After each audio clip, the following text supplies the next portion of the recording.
내 몸을 위한 건강 노하우 닥터하우스에서 전해드릴게요. 안녕하세요, MC 이정수입니다. 안녕하세요. 이비인후과 전문의 김진원입니다. 아유, 이게 훈훈한 선생님 나오셨습니다. 우리 몸은 다양한 신호를 통해 건강 이상이 생겼음을 알립니다. 하지만 생활에 크게 지장이 없거나 증상이 사라지면 금방 안심하게 되죠.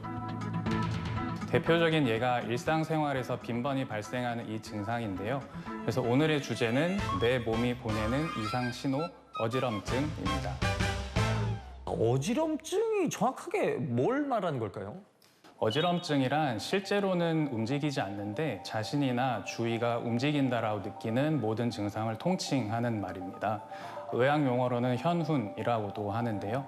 건강보험심사평가원의 통계 자료에 따르면 어지럼증으로 병원을 찾은 환자 수는 2014년 73만여 명에서 2023년 101만여 명으로 10년 만에 무려 38%나 늘어날 정도로 정말 많은 사람이 겪고 있습니다.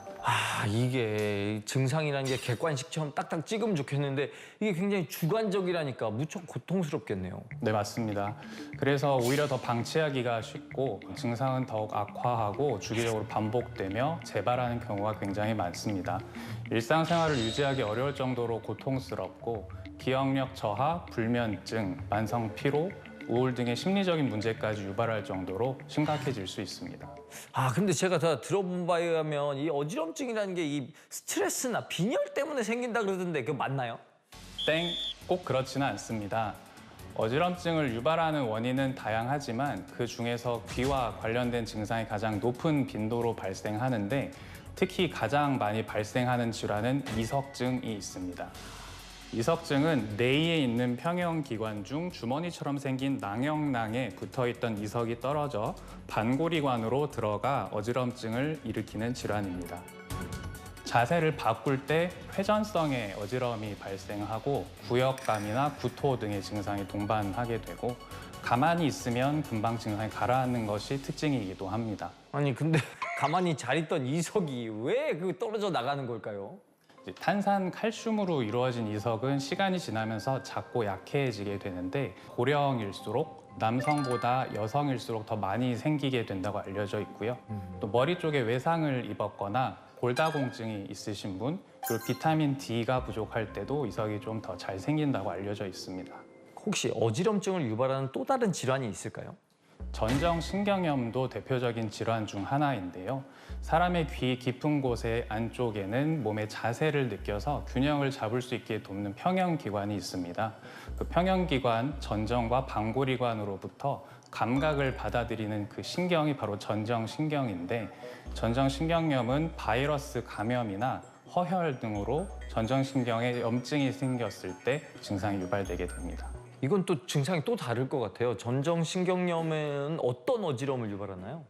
전정신경 환자는 주로 빙빙 돈다고도 느끼지만 물체가 흔들리는 듯한 심한 어지럼증을 느끼게 되고 어지럼증은 바로 멈추진 않고 수시간에서 수일 정도 이어지는 경우가 많습니다. 이러한 이석증과 전정신경염 외에도 메니에르병, 편두통성 어지럼증 등 수많은 원인 질환에 의해 어지럼증의 유발이 될 수가 있습니다. 이렇게 원인 질환이 많은 거면은 담당하는 과도 꽤 많을 것 같아요. 이게 도대체 어느 과로 가야 되는 거예요? 이비인후과부터 신경과, 내과, 안과, 정신건강의학과 등등 이제 말씀하신 것처럼 어지럼증을 진료하는 과가 굉장히 많은데요. 이제 어지럼증을 유발하는 질환 중에 빈도 순으로 가장 흔한 것은 귀 속 전정기관 문제이기 때문에 어지럼증이 나타났을 때 먼저 이비인후과를 찾으면 조금 더 빠르고 정확하게 진단을 받을 수 있겠습니다.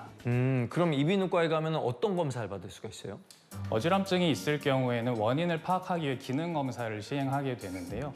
최근에는 비디오 안진 검사, 비디오 두부 충동 검사 등이 보급되어서 눈동자 움직임을 통해서 정확한 검사 결과를 얻을 수가 있고 또한 어지럼증이 난청화와 동반된 경우도 많아서 청력 검사도 같이 시행하는 경우가 많습니다. 그럼 치료 방법도 좀 알아야겠습니다. 이석증이 원인 질환인 어지럼증인 경우에는 대부분 물리치료와 적절한 약물치료를 통해서 증상을 호전시킬 수가 있습니다. 특히 이석증은 종류와 방향에 따라서 물리치료 방법이 달라지기 때문에 정확한 진단이 먼저 필요합니다. 귀와 관련된 어지럼증은 대부분 전조 증상을 동반하지 않고 특발성으로 나타나는 경우가 많아서 예방을 하기는 어려운 것이 사실입니다. 때문에 증상이 발생할 경우에는 정확한 진단과 치료를 최대한 빨리 시행하는 것이 가장 중요하겠습니다. 오늘 어지럼증의 정체부터 예방법, 치료법까지 제대로 알려주신 김진원 선생님 고맙습니다. 고맙습니다.